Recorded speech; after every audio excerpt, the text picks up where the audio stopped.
नमस्कार दोस्तों, आपका हमारे YouTube चैनल जीएस अध्ययन क्लासेस पर एक बार फिर से बहुत बहुत स्वागत है। दोस्तों, जैसा कि हम स्वास्थ्य शिक्षा अधिकारी से संबंधित इस समय HEO बैच संचालित कर रहे हैं, जो कि आपके लिए यूपीपीसीएस समीक्षा अधिकारी 2026 इलाहाबाद ROA 2026 और यूपीएससी लेखपाल के लिए अत्यंत ही महत्वपूर्ण क्लासेस हम प्रोवाइड करवा रहे हैं। आज हम जो है संविधान यानी पॉलिटी के तहत चौथी क्लास हम ले रहे हैं, जिसमें हम संविधान के स्रोत के बारे में बात करेंगे। इसमें हम जो है ये देखेंगे कि किस प्रकार से जो है भारतीय संविधान को बनाने के लिए विभिन्न देशों के कानूनों से किस प्रकार से स्रोत लिए गए और अपने संविधान में समाहित किया गया। इस प्रकार से हमारा संविधान जो है बहुत ही विश्व का सबसे बड़ा लिखित संविधान हो गया, जिसमें 395 अनुच्छेद और बाकी अनुसूचियाँ और भाग उसमें सम्मिलित किए गए हैं। तो दोस्तों, वीडियो में देर न करते हुए देख लेते हैं कि हमारे भारतीय संविधान में किस प्रकार से जो है कहाँ से किस प्रकार से जो है स्रोत लिए गए हैं। तो दोस्तों डिस्कशन हम कर लेते हैं कि क्या है भारतीय जो टॉपिक नंबर इसमें 2 है और क्लास नंबर 4 है आपकी। और संविधान के स्रोत, इसमें क्या लिखा हुआ है कि भारतीय संविधान का सबसे अधिक प्रभाव भारतीय शासन अधिनियम 1935 का है। इसके अलावा कई अन्य देशों से भी संविधान निर्माण में सहायता ली गई है। यानी देखा जाए तो भारतीय संविधान को बनाने के लिए 1935 का भारत शासन अधिनियम अत्यंत ही महत्वपूर्ण होता है, जिसमें से जो है आपके 315 अनुच्छेद सीधे ही वहीं से उठा लिए गए थे और बाकी जो अनुच्छेद और स्रोत थे वो अन्य देशों से भी लिए गए हैं। देख लेते हैं कि किन किन देशों से जो है भारतीय संविधान किन किन देशों से हमारे संविधान में समाहित किया गया है, यानी क्या क्या स्रोत लिए गए हैं। पहला हम डिस्कशन कर लेते हैं किस पे, ब्रिटेन के संविधान से क्या लिया गया है। तो ब्रिटेन से क्या लिया गया है, ब्रिटेन से जो है हमारा भारतीय संसद प्रणाली ली गई है, यानी भारतीय शासन प्रणाली और एकल नागरिकता यानी सिंगल सिटीजन आपकी कहाँ से ली गई है, वो आपके ब्रिटेन से ली गई है। दूसरा है विधि का शासन, यानी आपका जो है ब्रिटेन के संविधान से क्या लिया गया है, तो ब्रिटेन के संसद से संसदीय शासन प्रणाली ली गई है, जिस प्रकार से वहाँ पर जो होता है प्रधानमंत्री का पद सर्वोच्च होता है आपका संसदीय क्षेत्र में, उसी प्रकार से आपका जो है संसदीय प्रणाली भारत के संविधान में समाहित की गई है। और ली कहाँ से गई है, आपके ब्रिटेन से। और सिंगल नागरिकता यानी एकल नागरिकता आपकी कहाँ से ली गई है, तो भारतीय संविधान में वो एकल नागरिकता आपके ब्रिटेन से ली गई है। तथा विधि का शासन कहाँ से लिया गया है, तो विधि का शासन भी आपका ब्रिटेन के संविधान से लिया गया। दूसरा हम देख लेते हैं कि संयुक्त राज्य अमेरिका के संविधान से क्या लिया गया है, तो संयुक्त राज्य अमेरिका के संविधान से हमें फंडामेंटल राइट्स यानी मूल अधिकार। दूसरा है न्यायपालिका की स्वतंत्रता, यानी हमारे देश में जो सुप्रीम कोर्ट है वो पूरी तरह से स्वतंत्र है, उस पर किसी भी प्रकार के सरकार का कोई नियंत्रण नहीं होता, इसीलिए वह निष्पक्ष न्याय देती है। दूसरा क्या लिया गया है संविधान संयुक्त राज्य अमेरिका से, तो न्यायिक पुनरावलोकन का सिद्धांत, यानी कोई भी जजमेंट हो गया उस पर दोबारा से विचार करने के लिए ये कहाँ से लिया गया है, न्यायिक पुनरावलोकन का सिद्धांत, ये आपका अमेरिका के सिद्धांत से लिया गया है। दूसरा क्या है, उपराष्ट्रपति का पद कहाँ से लिया गया है, तो उपराष्ट्रपति का पद आपका जो है अमेरिका के संविधान से लिया गया है। और फिर एक आता है और यहाँ पर भी कि राष्ट्रपति पर महाभियोग के कहाँ से लिया गया है, तो राष्ट्रपति पर महाभियोग की प्रक्रिया आपकी जो है वो आपके अमेरिका के संविधान से ली गई। इसी प्रकार से उच्चतम और यानी सुप्रीम कोर्ट और हाई कोर्ट के न्यायाधीशों को हटाए जाने का प्रावधान कहाँ से लिया गया है, तो वो भी आपका जो है संयुक्त राज्य अमेरिका के संविधान से लिया गया है। तो ये क्वेश्चन यहाँ से बन जाते हैं कि कौन कौन से सिद्धांत जो है अमेरिका के संविधान से लिए गए और कौन कौन से सिद्धांत आपके जो है भारतीय संविधान में ब्रिटेन से लिए गए, तो आप ये टिक करेंगे। फिर देख लेते हैं कि आपका जो है कनाडा के संविधान से क्या लिया गया है, तो कनाडा के संविधान से केंद्र द्वारा राज्यपाल की नियुक्ति, यानी केंद्र सरकार के द्वारा जो है राज्यपाल की नियुक्ति हर राज्यों में की जाने का प्रावधान कहाँ से लिया गया है, तो वो आपका वो आपका जो है कनाडा के संविधान से लिया गया है। और दूसरा क्या है, इसमें संघात्मक व्यवस्था यानी संघात्मक व्यवस्था आपकी कहाँ से ली गई है, तो वो आपका कनाडा के संविधान से लिया गया है। अवशिष्ट शक्तियों का केंद्र में निहित होना यानी अवशिष्ट शक्तियाँ जो आपकी है वो केंद्र में निहित हो, उसका सिद्धांत कहाँ से लिया गया, तो वो भी आपका कनाडा के संविधान से लिया गया है। आगे बढ़ते हैं दोस्तों, देख लेते हैं कि बाकी चीज़ें कहाँ से ली गई हैं। तो आयरलैंड की यहाँ पर बात करते हैं।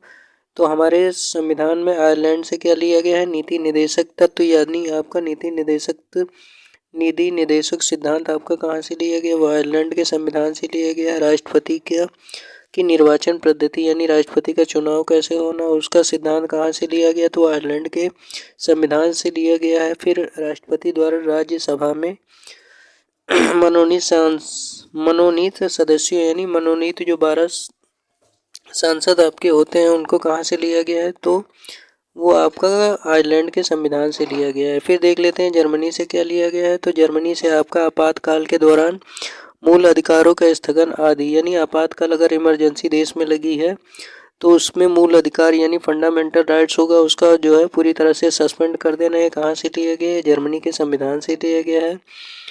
फिर आपका है मूल कर्तव्य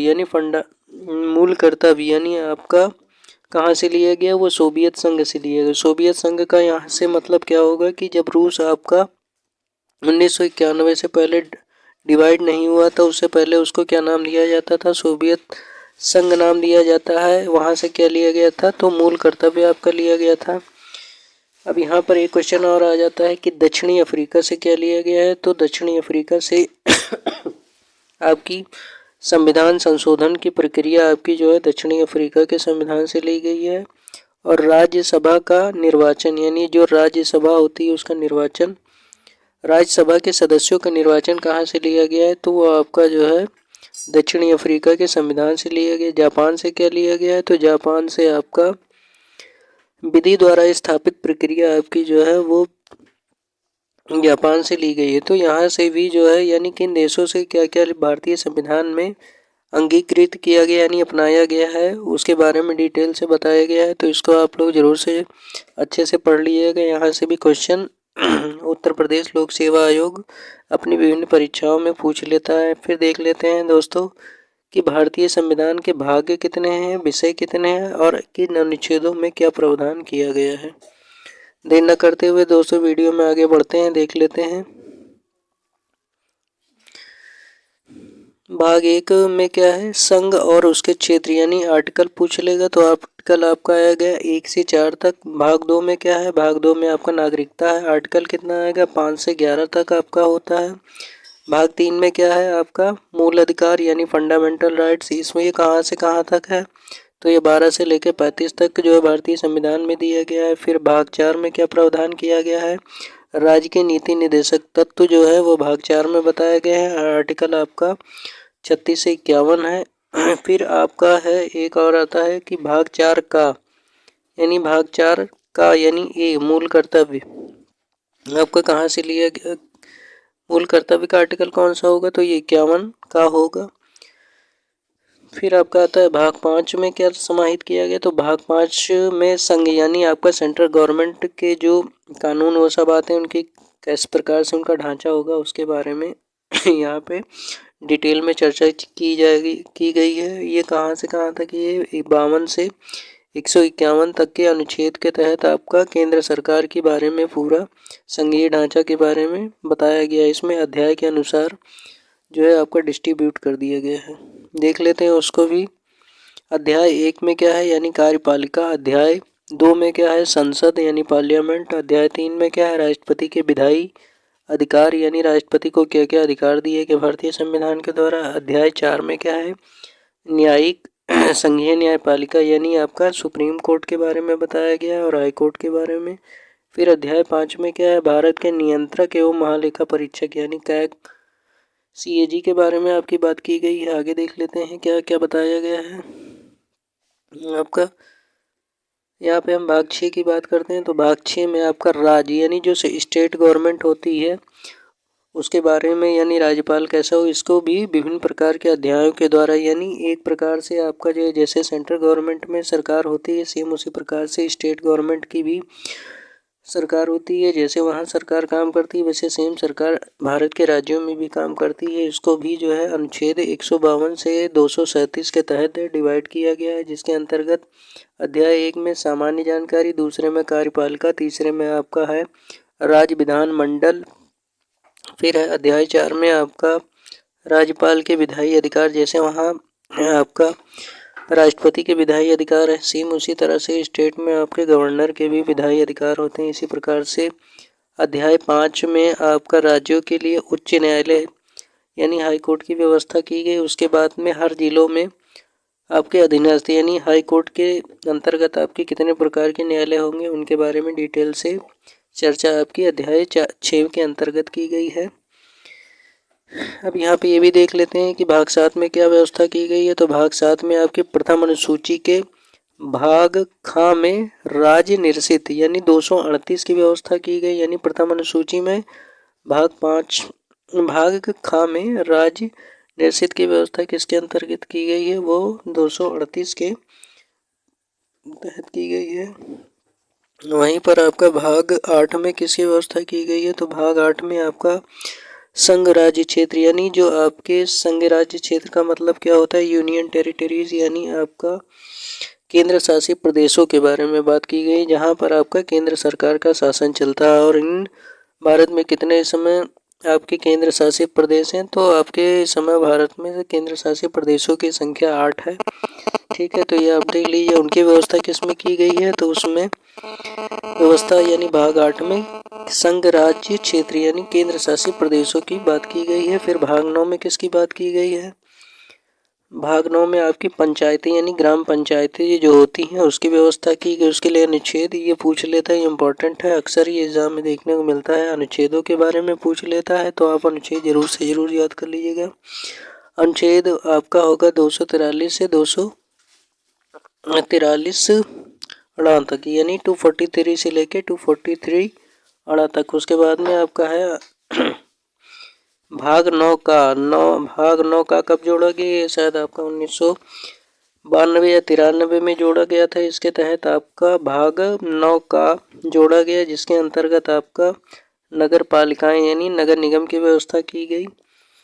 इसके तहत आपका आर्टिकल पूछ लेता है, ये इम्पोर्टेंट है, यानी 243 ता से लेके 243 या और छा तक ये आपका जाता है। ये आर्टिकल आप जरूर से जरूर पढ़ लीजिएगा। इसके बाद में आपका आता है भाग खा में क्या किया गया है, भाग खा में आपका सहकारी समितियां की व्यवस्था की गई है, यानी 243 ZS से लेके 243 ZT तक आपकी व्यवस्था की गई। उसको कब लागू जोड़ा गया था, आपका सन 2010 में जब कांग्रेस की सरकार थी उस समय आपका ये जो है भाग 9 खा सहकारी समितियां को जो भारतीय संविधान के भाग में जोड़ा गया था। इसके बाद में भाग 10 में क्या दिया हुआ है, अनुसूचित एवं जनजाति क्षेत्रों के लिए कानून, यानी आपका भाग 10 में अनुसूचित यानी ST और SC के लोगों के लिए कानून बनाने किसके तहत दिया गया है, जिसकी आपका है 244 से लेके 244 का तक।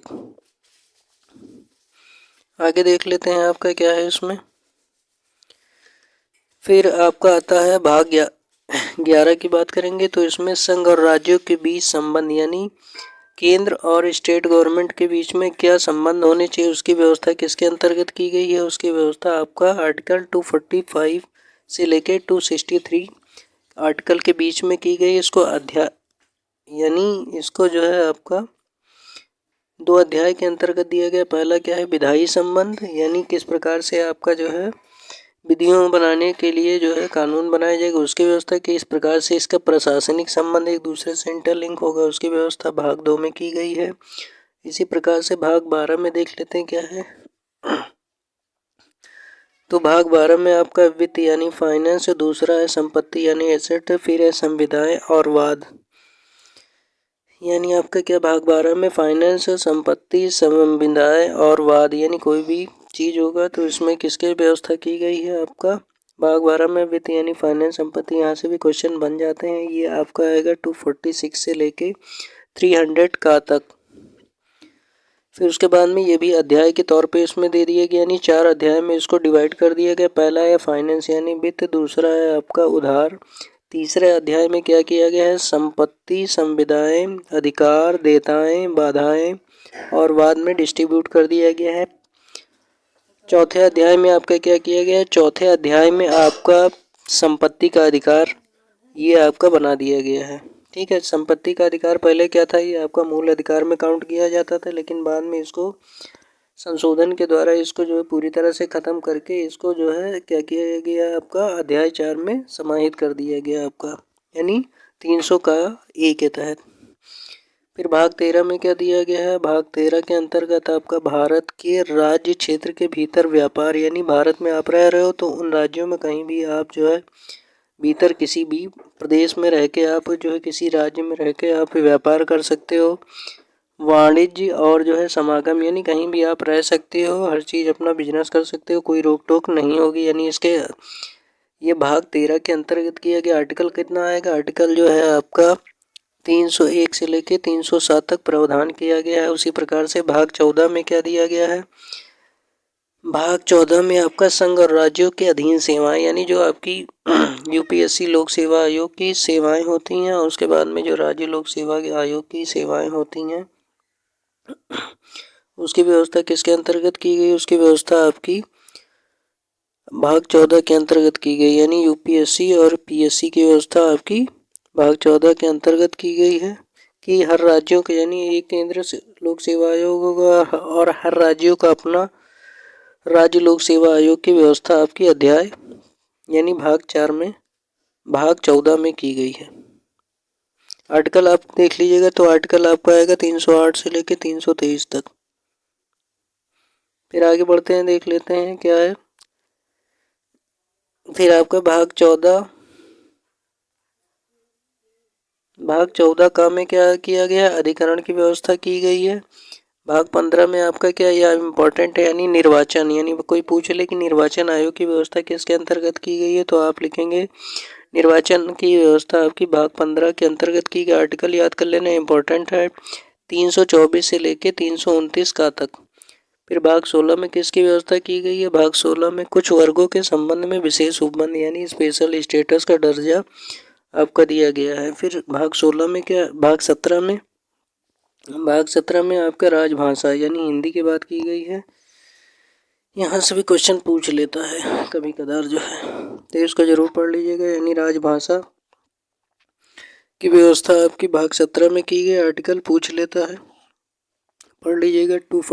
343 से 351 यानी 343 से लेके 351 तक आर्टिकल आप जरूर पढ़ लीजिए। इसमें 4 अध्याय में डिस्ट्रीब्यूट कर दिया गया है। पहला क्या होगा, संघ की भाषा, दूसरा क्षेत्रीय भाषा, फिर है उच्चतम न्यायालय और जो है उच्च न्यायालय यानी हाईकोर्ट की आदि भाषा क्या होगी। फिर अध्याय 4 में आपका विशेष निर्देश दिए गए हैं। फिर एक इम्पोर्टेंट और आता है, भाग 18 में किसकी व्यवस्था की गई है, तो भाग 18 में आपकी आपातकालीन उपबंध यानी इमरजेंसी के दौरान और बाहरी देश के आक्रमण के दौरान देश में आपात किसके दौरान लगाया जा सकता है, तो भाग 18 के तहत आपातकालीन उपबंध किए गए हैं, जिसमें आपका 352 अनुच्छेद से लेके 360 अनुच्छेद तक यहाँ से भी डिस्ट्रीब्यूट किया गया है। यानी ये सारे आर्टिकल आप जरूर पढ़ लीजिएगा। फिर भाग 19 में क्या किया गया है, भाग 19 में प्रकीर्ण की व्यवस्था की गई है। ये आर्टिकल आता है 361 से 367 तक।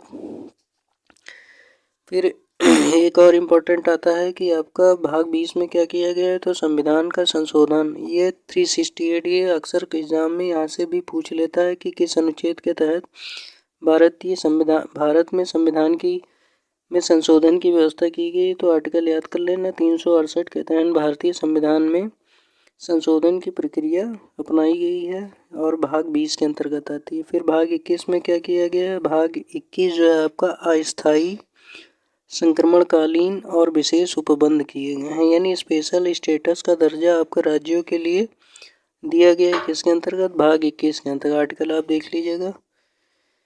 फिर भाग 22 में क्या किया गया, तो भाग 22 में आपका संक्षिप्त नाम प्रारंभ, हिंदी में प्राधिकृत पाठ और निरसन की व्यवस्था आपकी की गई है। तो इस प्रकार से दोस्तों हमने जो है भारतीय संविधान की आज चौथी कक्षा में भारतीय संविधान के स्रोत यानी विभिन्न देशों से क्या क्या भारतीय संविधान में समाहित किया गया उसके बारे में डिटेल से चर्चा की है कि किस प्रकार से कहाँ से किस अध्याय और भाग और किस अनुच्छेद में क्या क्या प्रावधान भारतीय संविधान में किया गया है। तो इस कक्षा को आप लोग ज़रूर अच्छे से देखिएगा और जो है जितने भी येलो कलर के अंडरलाइन है उसको ज़रूर से ज़रूर रिमार्क करके या तो नोट्स बना लिए या तो जो है अपना वीडियो को बार बार देखकर जो है इसको ज़रूर से ज़रूर याद कर लीजिए।